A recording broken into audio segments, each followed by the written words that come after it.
Hi, it's Memorial Weekend coming up. We want to wish you guys a good Memorial Weekend.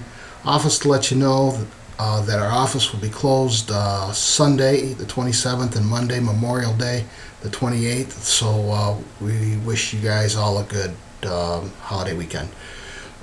We on July 11th at 9:30, we do have training here at the office. We have Jeannie Roscoe coming in. She has a class that she's been doing talking about campaigns, about marketing with campaigns, how to set campaigns up, and by time she's done, we're supposed to be able to have campaigns all set up.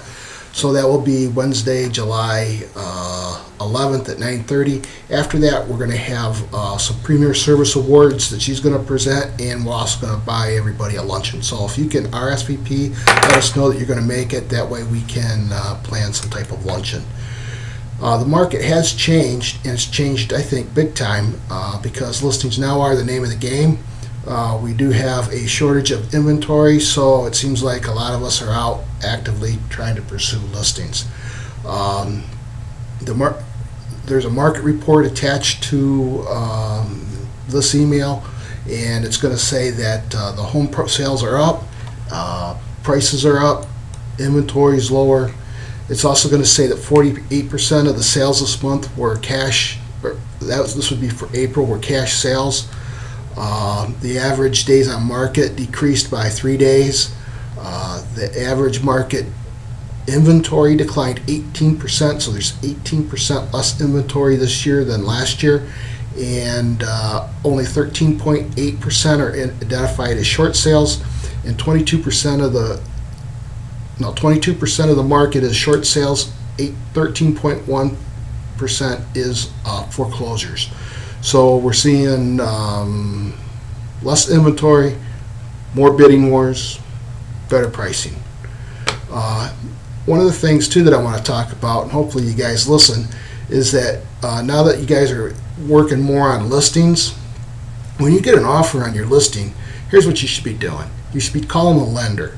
You should be calling the lender saying, how far are your buyers in the mortgage process? Have they had any verifications done? Has the credit been pulled? You guys know when you've been working with buyers how easy it is to get a mortgage pre-approval. So if it's that easy for us to get a mortgage pre-approval, make sure that you check with the lender when you have a listing to see how far the buyers have gone for the mortgage approval. Next thing is that I wouldn't do anything with possession, meaning I would not ask my seller to move out prior to closing anymore. The way the deals have been going, seems like deals are kind of coming and going. You know, some of them do fall apart based on either appraisal or buyer or lender or different reasons. So no more would I have a seller vacate a home prior to closing. So what that means is that all you're going to ask for is like 15 days, 30 days possession after closing. They pay on a per daily rate, so it really is not that big a deal. If the buyer wants possession prior to closing, tell them to close quicker. If they have a date in mind, they can close quicker, and your seller will be out 2 weeks after.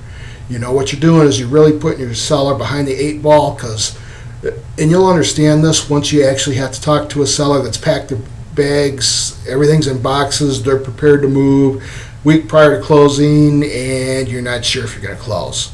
So don't put yourself in that position. And if your sellers do decide to do that, make sure they know that no deal is a guaranteed deal until the day of closing. No deal is a guaranteed deal until they get their check. So making sure that that's understood. Next thing is we're not really letting a lot of people out of listings. I've been kind of easy about that lately. I'm going to rethink this and start trying to hold firmer. I've let a couple people out of listings, and next thing I know, I see for sale by owner signs up. Not going to happen. So I want to make sure that if you're letting people out of listings, they understand that they're not going to be able to relist it, and if they do sell it, we're probably going to go after them. Next thing is CCSs. I see a lot of our listings or a lot of our inventory is still CCS. Just making sure you guys know that if you CCS it and it is CCS'd in the system and you do not pend it with us, we're still thinking that's on hold. So if you call us up a week prior to closing on a property that's CCS'd, we haven't done anything because we're not really doing a whole lot on properties until they're actually, you tell us they're pending. So it's just a quick office update. We have been working a lot on forms, been working on our systems, trying to make everything workflow smoother, make things easier and better for you guys. As always, we're always here to help you. So if you have questions, comments, concerns, please let us know. Thank you, and have a good weekend.